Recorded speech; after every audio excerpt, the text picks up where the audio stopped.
शाहीन बाग में प्रधानमंत्री मोदी और योगी के खिलाफ आवाज बुलंद करने वाले और सीएए का विरोध करने वाले दो शायरों को बुलाने पर सोशल मीडिया पर बहस छिड़ गई है, जिसके बाद इलाहाबाद यूनिवर्सिटी के छात्रों ने भी दो शायरों के खिलाफ बॉयकॉट मुहिम चला दी। दरअसल इलाहाबाद सेंट्रल यूनिवर्सिटी में शुक्रवार 13 अगस्त को आयोजित मुशायरे को अचानक रद्द कर दिया गया। मंच सजाने और मेहमानों के आने के बाद मुशायरे का कार्यक्रम रद्द किए जाने को लेकर कई तरह की चर्चाएं हैं। इस मुशायरे में शाहीन बाग में नागरिकता कानून के विरोध में हुए प्रदर्शन में शामिल हुए शायरों को बुलाया गया था।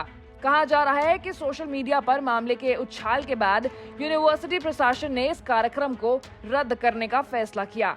आजादी की सालगिरह के अमृत महोत्सव के तहत इलाहाबाद सेंट्रल यूनिवर्सिटी में शुक्रवार 13 अगस्त की शाम मुशायरे का कार्यक्रम रखा गया था। इस मुशायरे में शबीना अदीब और हाशिम फिरोजाबादी को बुलाया गया था।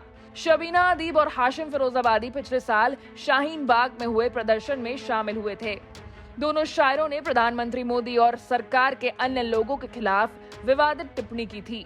ऐसे में इन दोनों शायरों को बुलाए जाने का विरोध सोशल मीडिया पर हो रहा था। इन शायरों के शामिल होने की वजह से मुख्य अतिथि प्रयागराज के कमिश्नर संजय गोयल ने भी कार्यक्रम में शामिल होने से इनकार कर दिया था। सेंट्रल यूनिवर्सिटी की vice chancellor professor Sangeeta Srivastava ने इस कार्यक्रम की अध्यक्षता करने से भी मना कर दिया था। ऐसे में औपचारिक शुरुआत से पहले सैकड़ों की भीड़ के बीच अचानक कार्यक्रम को रद्द कर दिया गया।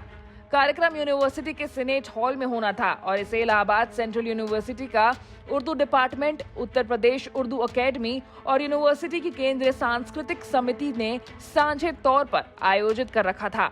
हालांकि इस मामले पर इलाहाबाद सेंट्रल यूनिवर्सिटी की ओर से सफाई पेश की गई है। यूनिवर्सिटी की पीआरओ डॉक्टर जया कपूर ने पूरे मामले में कहा कि कुछ मेहमानों का अप्रूवल न मिलने के चलते कार्यक्रम स्थगित करना पड़ा। असल में जो प्रोग्राम था वो उर्दू एकेडमी की तरफ से प्रपोज था और यूनिवर्सिटी की कल्चरल कमेटी ने और उर्दू डिपार्टमेंट ने उनको लॉजिस्टिकल सपोर्ट एक्सटेंड किया था। जब ये हुआ कि वो प्रपोज़ल लेके आए तो हम लोगों ने लॉजिस्टिकल सपोर्ट उनको एक्सटेंड किया और चूँकि प्रोग्राम सीनेट हॉल में हो रहा था, यूनिवर्सिटी में हो रहा था, ऑर्गेनाइज हो रहा था, तो वाइस चांसलर मैडम उसको चेयर करने के लिए अपनी रजामंदी दे दी थी। लेकिन उसमें समस्या ये आई, पहले स्तर पे समस्या ये आई कि कुछ नाम ऐसे आए जिनका परमिशन नहीं हुआ था, बातचीत नहीं हुई थी उनके बारे में और पहले जिक्र नहीं किया गया था और उसके बाद लास्ट मोमेंट पे नए नाम ऐड हुए थे और जब प्रोग्राम होने वाला था उस समय तक कुछ ऐसे अनटूवर्ड कुछ इस तरह की प्रॉब्लम्स आ गई थी जिनके पीछे ये बेहतर लगा कि उसको रद्द कर दिया जाए, क्योंकि उसका ऑर्गेनाइजेशनल शायद it will not be successful, वो पूरी तरह से ठीक से नहीं हो पाएगा। और जहाँ तक आप मीडिया की बात कर रहे हैं तो उसमें कुछ खबरें ऐसी आ रही हैं कि चीफ मिनिस्टर ऑफिस से या मिनिस्ट्री से कहीं से इस चीज़ को लेके ऑब्जेक्शन आ रही थी।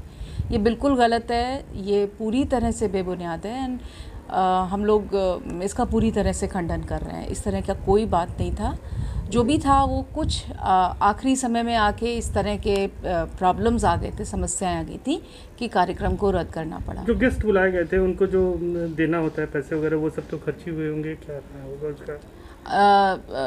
प्रोग्राम चूँकि उर्दू एकेडमी की तरफ से था तो वो सारा उनकी तरफ से देखा गया है।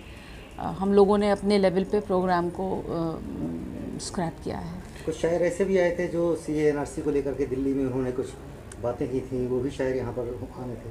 कुछ नाम ऐसे थे जिनका परमिशन नहीं था। मेन प्रॉब्लम ये थी कि कुछ नाम ऐसे थे जिनका परमिशन नहीं था और लास्ट मोमेंट पे कुछ प्रॉब्लम्स ऐसी आई जो अनअवॉइडेबल थी। प्रयागराज से पंकज श्रीवास्तव की रिपोर्ट, यूपी तक।